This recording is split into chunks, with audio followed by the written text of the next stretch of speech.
Hello বন্ধুরা, তোমরা কেমন আছো? আমি কিন্তু বেশ ভালো আছি। আর তোমাদের ভালোবাসা পেয়ে কিন্তু আমি আরও ভালো আছি। দেখো, বাড়িতে যখন মাছের পরিমাণ খুব কম থাকে তখন ওই মাছ দিয়ে কী এমন বানানো যায় যেটা সবাই খেতে পারো, সেটা ভেবেই কিন্তু আমি এই রেসিপিটা তোমাদের সাথে শেয়ার করতে চলে আসলাম। তো দেখো, প্রথমে আমি দুটোই মাছ ছিল, তো মাছ দুটোকে একটুখানি সেদ্ধ করে নিয়েছি। এটা কোলের দিকের মাছ ছিল। আর এদিকে দেখো, এটাকে তোমরা অবশ্যই চেনো, এটা হচ্ছে কাঁকরোল। কাঁকরোলটাকে ভালো মতন সেদ্ধ করে ভেতর থেকে বীজটাকে বার করে নেবো। আর একটা মিক্সিং বলে একটু পোস্ত আর সর্ষে আর একটু কাঁচা লঙ্কা আর কাঁকরোলের বীজের যে অংশটা ছিল সেদ্ধ করা, সেটাও আমি বাটি দিয়ে আবার করে ভালো মতন একটা মিহি পেস্ট বানিয়ে নিয়েছি।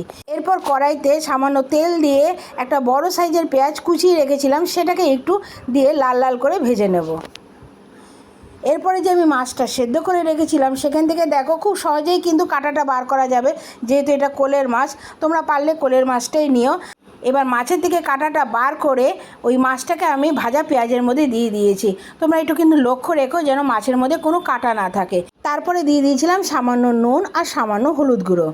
এবার এই পেঁয়াজ আর মাছটাকে একটু ভালো মতন রান্না করে নিতে হবে। তোমরা নিশ্চয়ই এতক্ষণে বুঝে গেছো যে আমি কি রেসিপি তোমাদের সাথে শেয়ার করতে চলেছি। এরপরে আমি মাছের মধ্যে দিয়ে দিলাম ওই যে পোস্ত আর কাঁচা লঙ্কাটা বেটে রেখেছিলাম, সেটা আমি মাছের মধ্যে দিয়ে দিয়েছি। এবার কটা মশলাকে একটু 5-10 মিনিটের মতন রান্না করে নেব, যাতে একটা পুর তৈরি হয়ে যায়। এবার পুরটা তৈরি হয়ে গেলে কাঁকরোলের ভেতরে আমি পুরগুলোকে ভরে নেবো এক এক করে। এরপরে একটা বাটিতে আমি নিয়ে নিয়েছিলাম 2 চামচের মতন বেসন, 1 চামচের মতন চালের গুঁড়ো আর খানিকটা কর্নফ্লাওয়ার, আর দিয়ে দিচ্ছি নুন আর হলুদ আন্দাজ মতন। এরপরে জল দিয়ে একটা স্মুথ ব্যাটার বানিয়ে নেব। ব্যাটারটা যেন একটু ঘনই হয়। এরপরে কড়াইতে তেল দিয়ে আমি তেলটাকে গরম হতে দিয়েছি, আর প্রত্যেকটা কাঁকরোলকে এই ব্যাটারের মধ্যে চুবিয়ে এক এক করে ভেজে নেব। রেসিপিটা কেমন লাগলো আমাকে কিন্তু কমেন্টস করতে তোমরা ভুলে যেও না।